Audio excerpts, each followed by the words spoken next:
Welcome back to the Beyond Good and Evil playthrough, ladies and gentlemen, and we finally made it to the Iris Network's hideout. Hooray. The bald dude is the taxi driver, by the way. We also have this cat person, which is another species you can take a picture of. I think it's the only cat person that you find, kind of like how the cow person behind the bar is the only cow person you find. From a distance, I kind of got a female ratchet. Yeah, I can sort of see it, but cat person.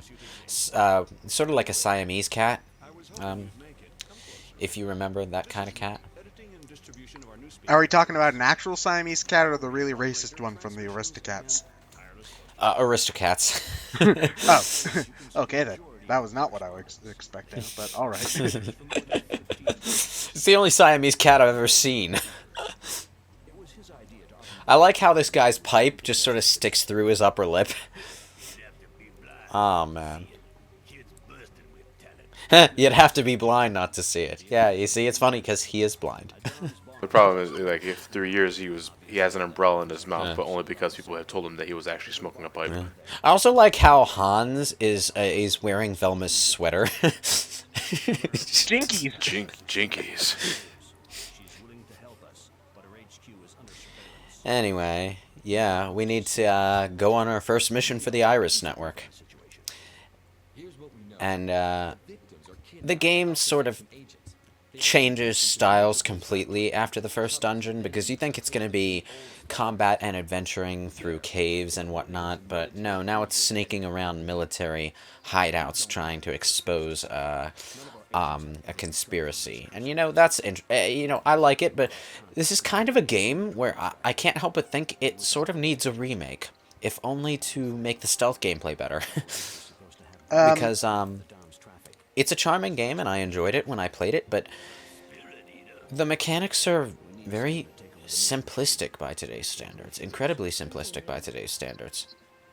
So the stealth kind of sections, I'm sure we'll be seeing this more detailed when we actually get to a point where we're stealthing and stuff. But is it just kind of the basic, like you have to move quietly while guards are around, you hide in a thing occasionally, sort of really basic kind of stuff like that? Is it, or does it get a little bit more complicated than that at points? A teeny bit complicated at points, but only at specific points. Like I said in, now we got a city pass, so now we can get to parts of the town area that we couldn't reach before.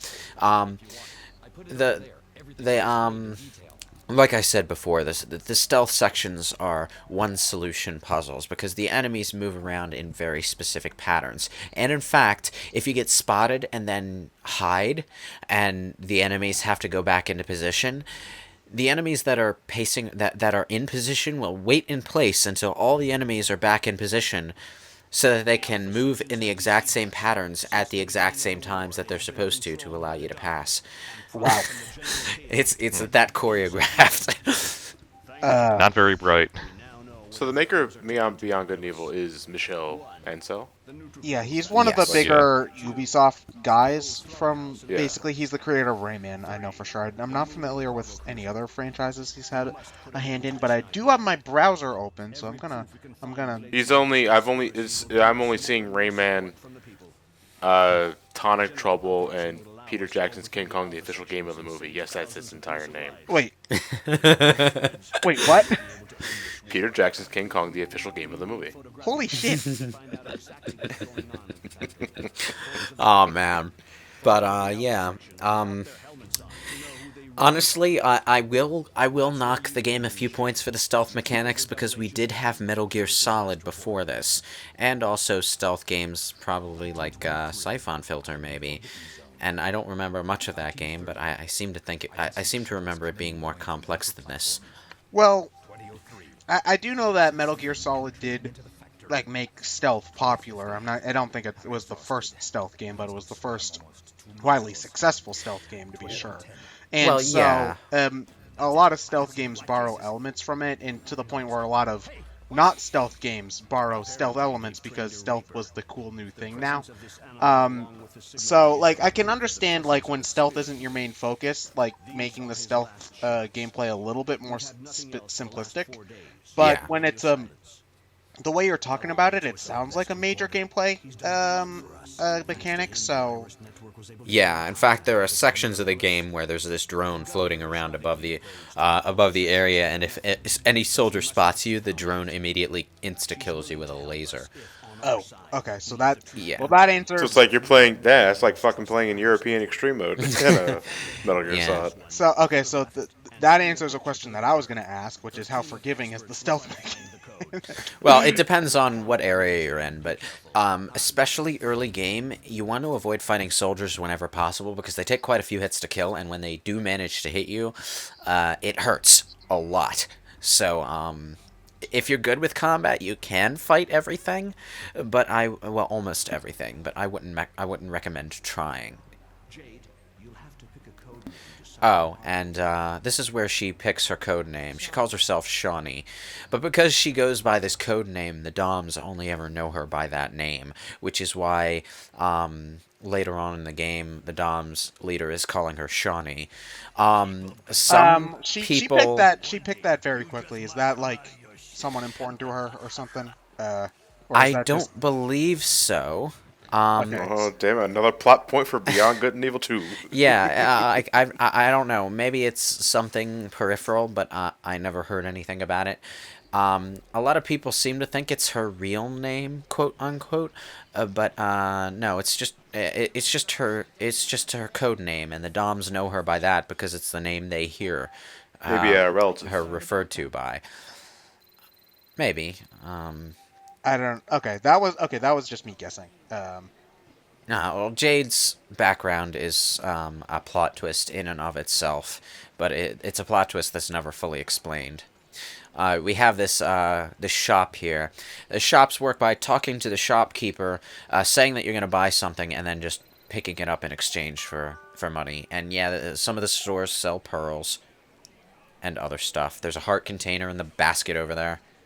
So you can get pearls to buy more to buy more pearls. No, you get credits, Okay. and sometimes you can buy pearls with those credits at certain shops. It's the max amount of hearts you can hold. Quite a bit. I'm gonna Okay.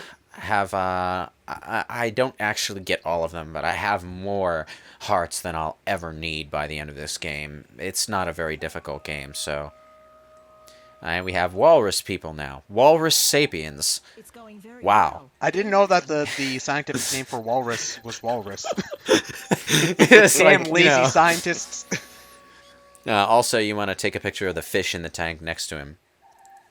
Good work. Koi, Kyo, They were koi. Yoru or something Koi, like that. Kumenryu. Yeah, suddenly we've shifted from Latin to Japanese. Well, we know that this is an expensive as fuck fish tank because koi are not cheap fish. Yeah. Anyway, Mingsu's shop is definitely a place that you want to visit. Also, you can give him the password, and he'll open up a secret room to lead you to the latest articles released by the Iris Network. This is where you will read. What if you're legitimately just interested in haikus? Yeah. Well, this is where you obtain data disks that contain the latest issues by the Iris Network, which means the articles that you yourself help them write will be on these data disks. I use the word articles loosely because for a game where you play as a journalist, the news broadcasts that you participate in are incredibly short and kind of sound a bit tinfoil hat, if I'm honest. Well, you know what? It's just one of those things. In movies, journalists are about as similar to real journalists as Indiana Jones is to an archaeologist. Like, Well, yeah, but this is even well beyond that. It kind of seems like you're reading Twitter posts by paranoid internet users rather Well- than actual journalism. well, you subscribed to the real newspaper, quote unquote, earlier, and Yeah. that sounded like straight up propaganda for the Yeah. for the army. It was so Yeah. I guess. Well, this is jumping ahead a bit, but it's worth subscribing to that early game because at the end of the game, if you're subscribed to that, you get an article from them where those people are like suddenly doing a 180 and siding against the alpha sections and proclaiming a victory for journalism. even though they were just sort of not. They were just sort of playing along in the Okay. first place, you know. Okay, I'm sorry to cut you off. Why is the Pearl 3,999 pearls? I don't know. That bothers me too. Here, take an extra credit just to make it even. Please, I'm gonna lose my mind. So Yeah. I'm already wait, how getting do the they- how compulsion do to these- scratch my hand. How do these people even distribute their newspaper? Like everyone else gets an email, and what the Irish people just hand out floppy disks on the street or something. Like Well, the Iris Flash feed tells you when a new issue is out, and you have to go obtain the issue by giving the password to a person. yeah, but it's just if they want to spread their message, they did not pick a very efficient way of doing that. Well, it's not efficient, but I sort of understand the idea behind it because yeah, that was the entire article, by the way. Because if they broadcast all their news by the Flash, it would be pretty easy for it to be intercepted. Discs, on the other hand, are passed along by hand to the people who know the password. Okay, that's true, but Yeah. you're right about like being able to trace the stuff, but you'd think that they'd like bring back those little newspaper boys that I'm sure didn't even really exist and go extra, read all about it, conspiracy theories. Follow my blog for more information. The alpha sections are incapable of assuring the protection of Hillies. This is what I meant by paranoid Twitter posts. Yeah. In fact, if I didn't know if I didn't know firsthand that the alpha sections were basically alien parasite possessed pod people, I probably wouldn't give the Iris Network 2 seconds of my day with that just articles sounds like like this. a real conspiracy theory. You'd go like lizard people run the government, but there's actually a pretty decent chance that a legally elected lizard person is actually on a council somewhere. So the metaphor kind of falls apart in that sense. I'm guessing. Don't Yeah. blame me. I voted for Kodos. Anyway, got enough pearls to get a neutralizing cannon for our hovercraft. Do you have to Boom. buy all of the upgrades in the game? At some point you do, yeah. You need the neutralizing cannon in order to shoot down turrets that are on the water in order to progress to future areas. Okay. I'm just going to stockpile as many of these repair kits as I can. Do they refresh when you come back to the area and you can buy as many as you need, or is it one? Okay. Yeah, the regular items will refresh when you come back to an area, but you can only buy so many per visit. Okay. And yeah, and those are the full heals for the vehicle. Although I don't think at this point in the game you should really be using those because you don't really have enough wrenches on your hovercraft to need a full heal item. Good to save them up for later though. Alright, let's get going. We got the neutralizing cannon, and that means we can move on to the second dungeon. The first mission for the Iris Network. Now they're only never mind. We need to deal with another one of these assholes. Oh wait, is this a different fight? So the Alert. Meteor storm. I thought that people had like force fields over their houses to protect them from stuff like that. Yeah, they do. That's the green stuff. You see the force field in the sky? Oh, okay. But some of the enemies slipped through. Yes, like they're underneath it. Yeah, so they're underneath it, so we gotta shoot them down. Actually, really convenient that this happened right after we bought a new weapon. Huh. Almost You just like- elected yourself our first test subject.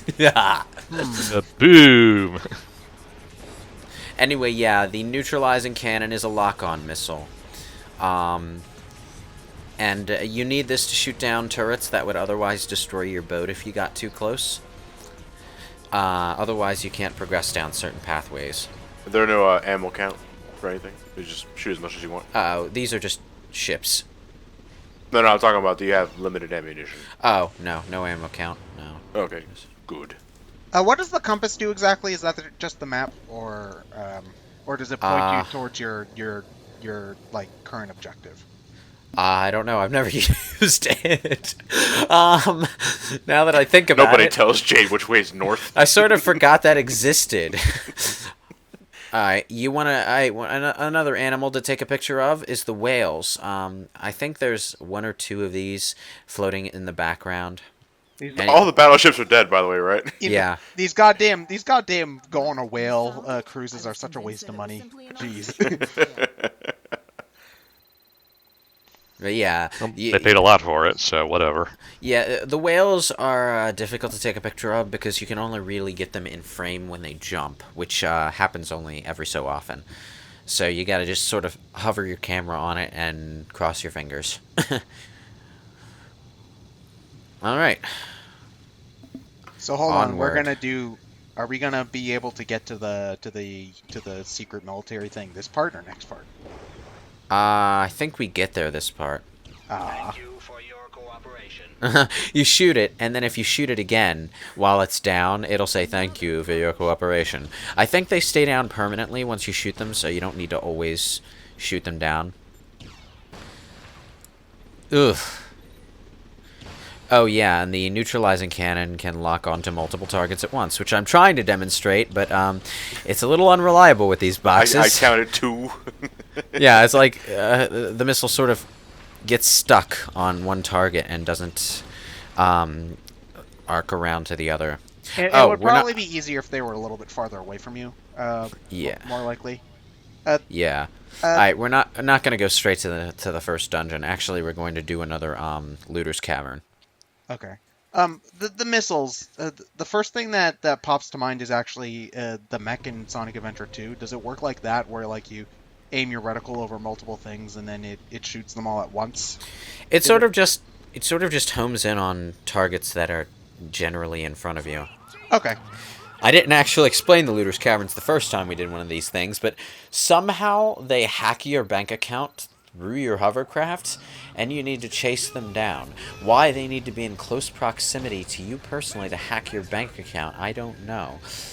But yeah, you can crash into the refractor boxes just to make a little extra money along the way, but there's no real but don't go out of your way for it because it's a paltry sum. You'll get your money back when you beat the looter's cave, but you'll also get a pearl. And here's the thing: for every failure, you don't get your money back. Oh, so like Well, that you. sucks. Failure. So like you won't get. So let's say they steal 1,000 from you every time. You go back, that 1,000's still gone, but they'll steal another 1,000 from you, and you have to go chase them again. Yeah, you have infinite continues, but for the looter's caverns, you permanently lose money if you don't make it. So you can alleviate that somewhat by hitting the money crates. But, yeah, you see, I've already almost made back my 100. So as long as they keep breaking those crates, you should be fine. Yeah, but they're not, are they supposed to be designed like cop cars, or because that was the Yeah. first thing I thought that. Oh shit, the fuzz was the first thing I thought when we first saw these guys. Well, sort of cop cars with pirate emblems on them, so... Well, it was I mostly don't the know. sirens that I saw first, so I'd have to get Yeah. a good look at them in frame because they're too far away to really get a good look at them now. But yeah, it's just sort of... I don't even know what the mentality of that design is. All the vehicles in this game have really simple, overly cartoony looks, except for your own hovercraft, which Well, you're the main character. slightly bugs me. But yours is also Oh, the only that's- one that's in frame for any significant amount of time. oh, And on fire. Yeah, on fire. That being the operative thing. I was almost dead there, but I think I used a repair item. A nice good I- bug a wrench. You can't shoot them down until you get to this ending room, but if you hit them with a homing missile, you can kill them in one shot without having to chase them around in circles like I did the first time. So, it might be worth, if you just want to save yourself that little bit of frustration, it might be worth saving even the first looter's cavern until after you have the neutralizing cannon. But And yeah, these are that's- optional, right? You just get a pearl for doing them. Yeah, they're optional. 1 pearl each. They But they're look like a fun enough little mini game, kind of like a more dynamic racing section, actually. Yeah, it's fun, and it's quick, it's painless, and you get teleported straight out of the cave when you're done, so there's no Alright, so real that wasn't a tedium crossfade. involved. No, that wasn't Okay, a 'cause crossfade. I noticed a Lucas fade earlier. Oh yeah, that was just me zipping to the Mama Go garage and skipping some of the sailing. But oh, whoops. Guys sort of snuck up on me there. Thank you, sir. May I have another? All right. Oh, and there's an optional section over here. Alpha Section's underground quarters. I don't know why they abbreviated underground there, because they obviously had plenty of room on screen, but... Yeah, it could be underwater, underwear. Alright, let's take another animal picture. A slug. A little weird slug crabs. I don't even know what these things are. But these are little enemies, and little enemies can hurt you a little bit, but you can... Not if you judo kick them like that. Yeah, you can one-hit kill them with a kick. Okay, so for the pictures, you get money for each one, but you only get a pearl after so many pictures. Yeah. Is how it works? Yeah. Okay, Yep. just making And- sure I'm on the same page. Yeah, to actually get into the underground quarters, you need to have the square key. So remember that one for later. But it's worth stopping here just for that one picture. Gets you a pearl sooner. And honestly, do you need any excuse to kick slugs? No.